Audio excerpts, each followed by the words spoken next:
কোটার বিরোধিতা করায় বিগত আওয়ামী লীগ সরকারের বলি হন 34তম বিসিএস এর 35টি ক্যাডার পদে 672 জন উত্তীর্ণ প্রার্থী। 2013 সালে ওই বিসিএস এর প্রিলিমিনারি ফল প্রকাশের পর কোটা বৈষম্যের বিরুদ্ধে আন্দোলনে নামেন উত্তীর্ণ এ প্রার্থীরা। সে আন্দোলন চলে টানা 2015 সাল পর্যন্ত। আন্দোলনের মুখে সরকার বিভিন্ন কোটার পদ সংরক্ষণ কমিয়ে সেবার বিসিএস এর 3 দফা প্রিলিমিনারি ফল প্রকাশ করে। 2015 সালে প্রকাশ হয় চূড়ান্ত ফল, কিন্তু এর ফলে কোটা সংরক্ষণ করতে গিয়ে 6584 জন প্রার্থী কৃতকার্য হওয়ার পরেও তাদের ক্যাডার পদে সুপারিশ না করে নন ক্যাডার পদে সুপারিশ করা হয়। এতে আরও ক্ষুব্ধ হন কোটা বিরোধী আন্দোলনকারীরা। 2015 সালে আগস্ট থেকে জানুয়ারি পর্যন্ত তীব্র হয় আন্দোলন। এক পর্যায়ে সরকার বাধ্য হয় কোটা সংরক্ষণ শিথিল করতে, কিন্তু এর বলি হতে হয় 34তম বিসিএস এর উত্তীর্ণ প্রার্থীদের, কারণ তাদের বাদ দিয়ে তাদের বিসিএস এর 672টি শূন্য পদ 35তম বিসিএস থেকে পূরণের সিদ্ধান্ত নেওয়া হয়।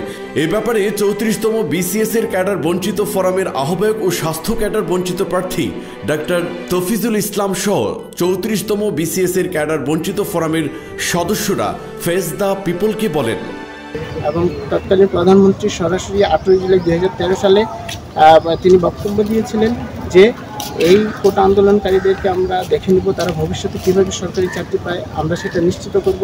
672 জনকে আমাদের নিয়োগ দেওয়া হয়নি, কিন্তু আমরা উত্তীর্ণ প্রিলিমিনারি রিটেন পরীক্ষা এবং ভাইভা পরীক্ষায় উত্তীর্ণ। 35তম বিসিএস একমাত্র বিসিএস যেখানে প্রিলিমিনারিতে কোটা অ্যাপ্লাই হয় এবং তখনই শাহবাগে আন্দোলন হয়। তদুপরি সরকার এই বিষয়টি আমলে নেয়নি এবং নানাভাবে আমাদেরকে তৎকালীন ডিজিএফআই, এনএসআই, গোয়েন্দা সংস্থা কর্মকর্তাদেরকে আমাদেরকে নিগৃহীত করার চেষ্টা করে। আমি চেয়েছিলাম যে আমি ক্যাডার হব, কারণ আমি তো যোগ্য। কারণ একটা সর্বোচ্চ বিদ্যাপীঠ থেকে যখন মানুষ পড়াশোনা করে এবং সে যদি রিটেন এবং ভাইভা পরীক্ষা সে যদি দেয় ওই মুহূর্ত নিয়ে, তার মানে সে দেশকে কতটা দিতে পারতো। তৎকালীন আওয়ামী লীগ সরকারের এই সিদ্ধান্তকে হঠকারী ও রাজনৈতিক প্রতিহিংসামূলক বলে মনে করেছেন উত্তীর্ণ প্রার্থী ও বিশেষজ্ঞরা।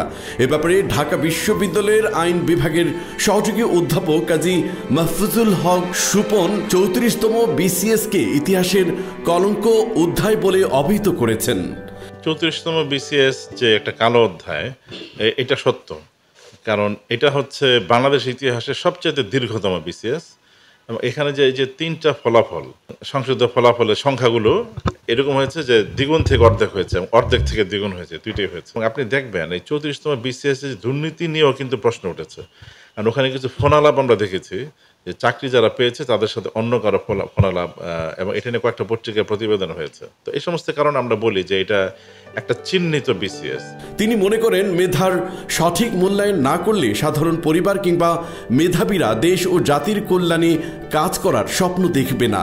আসলে অনেক স্বপ্ন নিয়ে, দেশ গড়ার স্বপ্ন নিয়ে আমরা মেধাবীরা যখন পরীক্ষায় অবতীর্ণ হই, আমাদের আশা থাকে যে সরকারের বিভিন্ন পর্যায়ে আমরা কাজ করব, কাজ করার প্রেক্ষিতে আমরা আসলে দেশকে সেবা করব। 34তম বিসিএস এর ক্যাডার বঞ্চিত 672 জনের বিষয়ে প্রশাসনের ঊর্ধ্বতন কর্তৃপক্ষের কাছে আমরা জানতে একাধিক টেলিফোন করি, তবে চলমান পরিস্থিতির কারণে সময় দিতে না পারলেও ফেস দ্য পিপলকে জানিয়েছেন সরকার চাইলে ক্যাডার বঞ্চিতদের শূন্য পদে নির্বাহী আদেশে নিয়োগ দিতে পারে।